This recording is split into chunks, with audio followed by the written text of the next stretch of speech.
13 mots. Et votre vote pourrait compter moins demain. Donald Trump pensait avoir trouvé une faille dans le système. Pas une campagne, pas un débat. Une manœuvre froide, chirurgicale, redessiner la carte avant même que les électeurs ne parlent. Et tout commence dans un endroit précis, avec un ordre presque brut, le Texas. Selon le contenu, Trump et les républicains MAGA auraient couru vers le gouverneur Abbott avec une demande directe. « Abbott, on a besoin de 5 sièges. » Pas comme un référendum, pas comme une discussion, juste 5 sièges supplémentaires. Parce que derrière cette urgence, il y a une peur totale. Si les démocrates gagnent les midterms, Trump va être impeached. Et là, écoute bien, ce n'est pas seulement une histoire de district, c'est une histoire de contrôle, de panique, de ce qui arrive quand un camp tente de verrouiller le pouvoir avant que vous n'ayez votre mot à dire. Mais voici la partie que personne ne dit à voix haute. Le plan a déclenché une réaction en chaîne. La Californie frappe avec la Prop 50. La Virginie parle d'un découpage 10 contre 1. New York obtient une décision déclarant un district de droite inconstitutionnel. Même l'Indiana se retourne après que Trump attaque des sénateurs républicains au point qu'ils disent « on ne veut plus de ça ». CNN affirme que ce qui devait être un gain républicain de plus 5 sièges ressemble maintenant à un avantage démocrate. La manœuvre censée sauver Trump pourrait être en train de construire sa chute. Et si cette guerre des cartes venait de lancer quelque chose qu'ils ne peuvent plus arrêter? Ce qui rend cette histoire si explosive, c'est que tout était censé être simple. Trump et les républicains MAGA pensaient pouvoir gagner sans convaincre. Ils ont lancé cette bataille du redécoupage en plein milieu de la décennie, en partant du Texas comme si le pays allait juste regarder ailleurs. Le contenu dit que l'objectif était clair, donnez-nous 5 sièges supplémentaires, parce que la peur des midterms est devenue existentielle. Mais maintenant, regarde comment ça bascule, parce que dès que cette porte s'est ouverte, les démocrates ont compris une chose. Si les républicains jouent avec la carte, alors tout le monde joue avec la carte. C'est là que l'histoire devient plus grande qu'un seul État. La Californie réplique avec Prop 50. En Virginie, on parle d'un plan 10 contre 1. Dans le Maryland, des efforts se forment pour changer la carte. À New York, un tribunal déclare un district de droite inconstitutionnel. Notice ce qu'il n'avait pas prévu. Ce qui devait être un coup rapide est devenu une guerre nationale. Et soudain, l'avantage commence à changer de camp. CNN dit que ce qui ressemblait à un plus 5 pour les républicains pourrait finir par être un gain démocrate, peut-être même 2 ou 3 sièges. En voulant tricher avec la géographie, Trump a peut-être réveillé une riposte qu'il ne contrôle plus. Et le plus inquiétant, c'est que ce n'est que le début, parce que la panique à Washington est déjà visible. Et maintenant, la panique devient impossible à cacher, parce que quand ce plan commence à se fissurer, les visages à Washington changent. Le contenu montre MAGA Mike littéralement en train de fuir les caméras sur Capitol Hill. Sur place, un journaliste lui pose une question directe, presque brutale. Le président a confondu le Groenland avec l'Islande. Son discours est pâteux, il a des bleus sur les mains. Êtes-vous inquiet de son déclin? Et la réponse est révélatrice. Is this a serious question? This president sleeps about 3 hours a night. Notice ce qu'il ne fait pas. Il ne répond pas sur les bleus. Il ne répond pas sur la confusion. Il ne nie rien clairement. Attention, Reset. Mais voici la partie que personne ne dit à voix haute. Quand un pouvoir est solide, il ne court pas, il explique, il assume. Là, ils évitent. Et pendant qu'ils évitent, CNN lâche une bombe stratégique. Selon CNN, cette bataille du redécoupage a commencé comme un avantage républicain. Mais aujourd'hui, l'issue la plus probable est que les démocrates gagnent. Ils disent même « Je ne serais pas surpris si c'était ou si les démocrates gagnaient 2 ou 3 sièges. » Ce n'est plus une manœuvre de domination.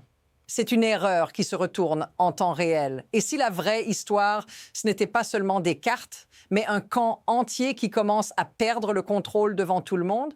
Et là, l'histoire prend un virage encore plus étrange. Parce que Trump, selon le contenu, ne se contente pas de cette guerre des cartes. Il tente aussi une diversion spectaculaire, le Groenland. CNN explique que l'attention sur les Epstein Files s'effondre dans les recherches Google pendant que Greenland explose. Epstein Files down 72%, Greenland up 1600%.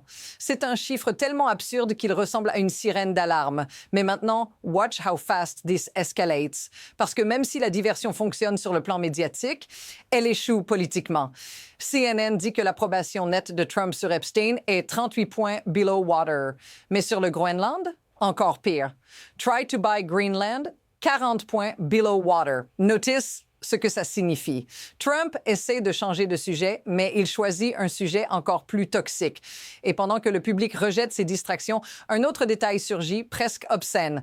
Le contenu mentionne un républicain, Thomas Keane Jr., accusé de faire du stock trading pendant que le chaos politique secoue le pays, une pretty big stock position in Texas Instruments, pendant qu'il siège sur des commissions liées aux communications et à l'industrie. Attention reset. Voici pourquoi ce détail change tout. Parce que pendant que les électeurs voient une crise de démocratie, certains à Washington voient une opportunité de profit. Et c'est là que la bataille des midterms devient plus qu'un simple scrutin. C'est un test brutal. Qui contrôle le système et pourquoi faire? Parce que pendant que Trump perd le contrôle du redécoupage, pendant que les distractions s'empilent, les démocrates commencent à faire autre chose. Ils mettent des visages sur la riposte. Le contenu bascule sur une course précise, un siège précis, le 7e district du New Jersey. Le républicain en place s'appelle Tom Keane Jr. Et le narrateur dit qu'il vote avec Donald Trump tout le temps. Et voici le contraste qu'ils construisent. Une candidate démocrate apparaît, Rebecca Bennett, ancienne pilote d'hélicoptère de la Navy, officier de l'Air National Guard, mère de 2 enfants. En caméra, elle est présentée comme exactement l'opposé d'un career politician. Attention reset, this is where the story flips. Parce que soudain, ce n'est plus seulement une guerre abstraite de district. C'est une bataille de remplacement. Bennett dit qu'elle a décidé de se présenter après l'élection de 2024 parce qu'elle veut savoir quelle version du pays sera laissée à ses filles. Elle accuse Keane Jr. de « failing us », de ne pas se battre pour le district. Les démocrates ne répondent pas seulement avec des cartes, ils répondent avec des candidats taillés pour les sièges clés. Et c'est ça, le vrai danger pour MAGA. Pas seulement de perdre un plan, mais de voir une vague se former, district par district, visage par visage. Et ce siège du New Jersey pourrait être un symbole de ce qui arrive ensuite. Parce que ce qui rend cette course si dangereuse, c'est qu'elle touche quelque chose que tout le monde comprend, la vie quotidienne. Rebecca Bennett ne parle pas seulement de Washington. Elle parle de trajets, de famille, de dîners manqués. Elle mentionne directement le Gateway Tunnel, un projet crucial pour le New Jersey. Elle dit « Je faisais la navette pour aller travailler. Je sais à quel point c'est difficile d'arriver de manière fiable. » Et puis elle plante une scène que tout le monde visualise. Les gens ratent l'entraînement de foot. Ils ratent le dîner en famille. Attention, reset. Notice comment ça change l'histoire. Parce que pendant que Trump parle de redessiner des cartes ou de menacer le Groenland, les gens, eux, parlent de rentrer chez eux à l'heure. Bennett accuse Tom Keane Jr. de ne pas avoir crié chaque jour quand Trump a annoncé que le financement du tunnel serait coupé. Et elle enchaîne avec une liste brutale. Le coût de la santé augmente. La déduction SALT empire. Et elle affirme que des tens of thousands dans le district pourraient perdre leur assurance santé. C'est ça, la fracture. Un camp est obsédé par le pouvoir et les manœuvres. L'autre essaie de transformer ça en question simple. Est-ce que votre vie devient plus chère, plus instable, plus difficile? Et c'est exactement comme ça qu'une bataille de redécoupage devient une bataille de survie politique. Parce que le contenu fait quelque chose d'encore plus étrange. Il relie cette course locale à une crise internationale absurde. Le Groenland revient. Bennett explique qu'elle a travaillé avec la marine danoise en tant que pilote d'essai. Et le narrateur souligne l'ironie. Pendant que Trump parle de envahir ou de buy Greenland, elle connaît réellement ses alliés. Elle dit que c'est deeply personnel. Attention, reset. Voici pourquoi ça dérange autant. Parce que ce n'est pas seulement une gaffe diplomatique. Elle rappelle que le Danemark a combattu aux côtés des États-Unis, que les alliés de l'OTAN ont payé un prix humain énorme. Et pourtant, selon elle, « The fact that we're even talking about Greenland is beyond parody ». Notice ce qu'elle accuse implicitement. Quand un gouvernement n'arrive plus à résoudre une crise du coût de la vie, il se réfugie dans le spectacle, dans des conflits lointains, dans des distractions. Elle dit clairement « Nous vivons une cost of living crisis et au lieu de résoudre ça, ils font toute cette politique étrangère. » Et là, le mécanisme apparaît. Ce n'est pas seulement Trump. C'est un système où le chaos devient une stratégie, où la diversion devient une arme, où la carte électorale devient un champ de bataille permanent. Et si tout ça converge vers une seule question, que se passe-t-il quand un pays commence à se gouverner par manœuvre plutôt que par résultat? Imagine ce que ça signifie concrètement si cette dynamique continue. Vous avez un pouvoir qui tente de redessiner les règles en plein milieu du jeu. Vous avez des distractions massives, Groenland, scandale, spectacle. Et pendant ce temps, dans des districts réels, des gens parlent de santé, de taxes, de trajets impossibles. Bennett dit que son message est simple. Ce siège du New Jersey est one of the top opportunities to flip a seat from red to blue. Attention reset. Now watch how fast this escalates. Parce que si un seul siège est flippable, alors combien d'autres le sont aussi? La bataille du redécoupage que Trump voulait utiliser comme bouclier pourrait devenir un projecteur sur la fragilité républicaine dans les swing districts. Et elle ajoute une phrase clé, presque un appel direct. « Je sais que c'est un moment effrayant, mais nous avons quelque chose à faire. » C'est ça, le pivot émotionnel. Ce n'est plus un jeu de cartes abstrait. C'est est-ce que vous acceptez que des politiciens verrouillent le système ou est-ce que vous utilisez le vote pour briser ça? Soft CTA comme demandé.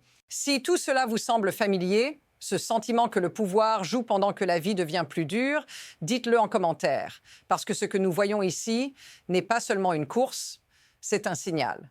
Et la prochaine étape, c'est de voir si cette vague locale devient nationale. Parce qu'après toutes ces preuves, il reste une question suspendue. Qu'est-ce qui vient ensuite? CNN dit que cette bataille du redécoupage pourrait finir tied, ou même avec un gain démocrate de 2 ou 3 sièges. Ce n'est pas un détail. C'est un renversement complet par rapport à l'objectif initial de Trump. Attention, reset. Voici où l'histoire devient dangereuse, parce qu'à partir de là, 2 trajectoires apparaissent. Première possibilité, les républicains doublent la mise. Ils cherchent d'autres États, d'autres cartes, d'autres manœuvres, parce qu'ils savent que les midterms approchent et que la peur de perdre la Chambre est devenue existentielle. Deuxième possibilité. Les démocrates transforment cette riposte en vague structurée, pas seulement avec des tribunaux et des cartes, mais avec des candidats comme Bennett dans les districts décisifs. Et le contenu insiste sur cette idée. Principled ethical leadership, common sense solutions, affordability, healthcare, national security. Ce sont des mots simples, mais stratégiquement puissants. Parce qu'ils ramènent tout à la vie réelle, loin du spectacle. Et voilà le point final. On n'est plus dans une histoire où Trump contrôle l'échiquier. On est dans une histoire où chaque mouvement crée une contre-réaction plus grande. Et la sensation la plus troublante, c'est que le prochain coup est déjà en train de se former quelque part hors caméra. Et voici la vérité qui reste quand tout le bruit retombe. Cette histoire n'a jamais été seulement à propos de cartes. Elle est à propos de ce qui arrive quand un pouvoir commence à croire que la démocratie est un obstacle à contourner plutôt qu'un verdict à respecter. Selon le contenu, tout a commencé avec une demande brute. Donnez-nous 5 sièges. Et maintenant, CNN dit que ce même combat pourrait finir par avantager les démocrates. C'est ça, le karma politique instantané. Quand vous essayez de manipuler le système, vous signalez à tout le pays que le système est manipulable. Et alors, tout le monde se réveille. Attention, reset. Voici pourquoi ce détail change tout. Parce que les midterms ne seront pas seulement un vote sur Trump. Ils pourraient devenir un vote sur la méthode, sur la tentative de verrouiller le pouvoir, sur la transformation de la politique en spectacle permanent, Groenland, diversion, panique visible sur Capitol Hill. Et pendant ce temps, dans des districts comme le New Jersey 7, des candidats apparaissent avec un message simple. La vie devient plus chère, les familles sont sous pression et Washington joue. La phrase qui résume tout est celle-ci, ce n'est pas une bataille de parti, c'est une bataille de contrôle contre conséquences. Et si vous voulez comprendre ce qui se prépare vraiment pour 2026, alors restez ici. Abonnez-vous, Suivez, parce que la prochaine étape de cette histoire ne se jouera pas dans un seul État, elle se jouera partout. Et le prochain mouvement pourrait arriver plus vite que personne ne l'imagine.